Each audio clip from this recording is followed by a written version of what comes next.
مرغیوں کی لڑائی کرانا اور تماشا دیکھنا کیسا ہے؟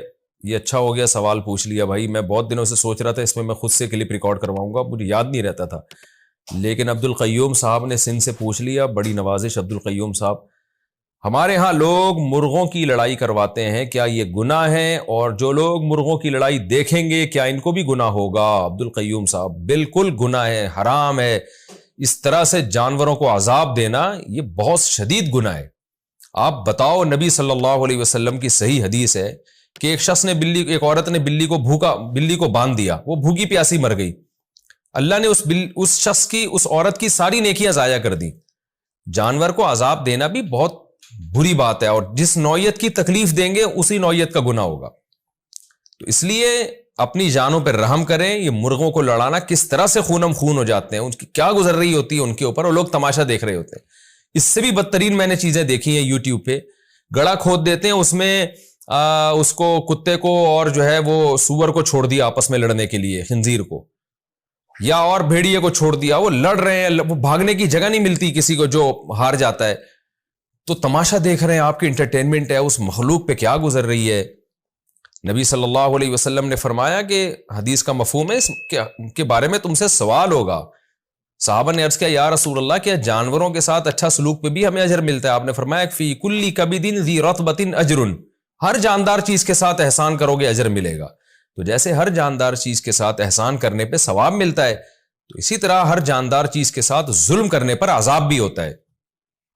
صحیح مسلم کی حدیث ہے, نبی صلی اللہ علیہ وسلم نے فرمایا پچھلی امتوں میں ایک پیغمبر کو چیونٹی نے کاٹا, تو انہوں نے وہ چیونٹیوں کے بل میں جتنی چیونٹیاں تھیں نا سب کو جلا دیا. تو اللہ نے وحی کر کے آپ کو تنبیہ کی کہ جس چیونٹی نے آپ کو کاٹا تھا آپ نے اس کے علاوہ باقیوں کو کیوں سزا دی ہے؟ تو چیونٹی کو آپ بلا وجہ نہیں مار سکتے, تو آپ یہ مرغوں کو لڑائی دیکھنا اور ان کو اذیت دینا, یہ منظر کیسے آپ دیکھ سکتے ہیں شریعت میں, کیا اور یہ کیسے آپ کر سکتے ہیں؟ حدیث میں آتا ہے, صحیح حدیث ہے کہ کچھ صحابہ نشانے بازی سیکھ رہے تھے. عبداللہ بن عمر نے دیکھا مدینہ میں کچھ بچوں کو کھیلتے ہوئے کہ وہ نشانے بازی سیکھ رہے ہیں, اور کیسے سیکھ رہے ہیں؟ مرغیوں کو باندھ کے, کہ مرغیوں پہ تیر چلا چلا کے نا نشانے سیکھ رہے ہیں. تو ان کو منع کیا کہ نبی صلی اللہ علیہ وسلم نے اس عمل سے منع کیا ہے.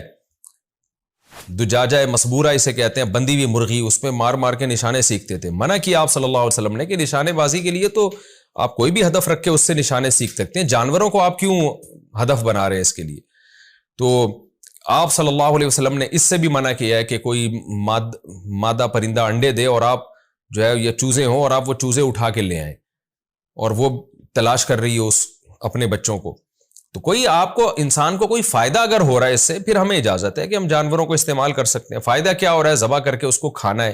اسی طرح آپ صلی اللہ علیہ وسلم نے شکار سے منع کیا, بغیر وجہ کا شکار, کہ آپ نے نہ جانور کھانا ہے, آپ ویسے ہی انٹرٹینمنٹ کے لیے جانوروں کو تیر اندازی کر رہے ہیں.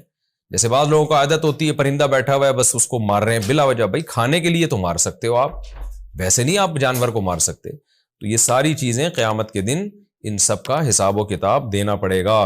تو اس لیے اس کو ختم کریں. جانوروں کو لڑانے والا جو حساب ہے بہت اذیت ہے. آپ خود سوچیں, اگر آپ کو کوئی اس طرح سے آپ دو بندوں کے ہاتھ میں چھرے دے کے آپ کو گڑھے میں ڈال دے اور بولے لڑو آپس میں, اور وہ تماشا دیکھ رہا ہو, تو آپ پر کیا گزرے گی؟ یار ہمیں کس مصیبت میں ڈال دیا. تو جانور جو ہے وہ بے زبان تو ہوتا ہے, مگر اللہ کی پکڑ سے, اللہ کے عذاب سے ڈرنا چاہیے. وہ تو اپنی قسم پرسی نہیں بیان کر سکتا, اور آپ تماشے دیکھ رہے ہیں. تو جانوروں کو لڑانا بھی حرام ہے, کبیرہ گناہ ہے.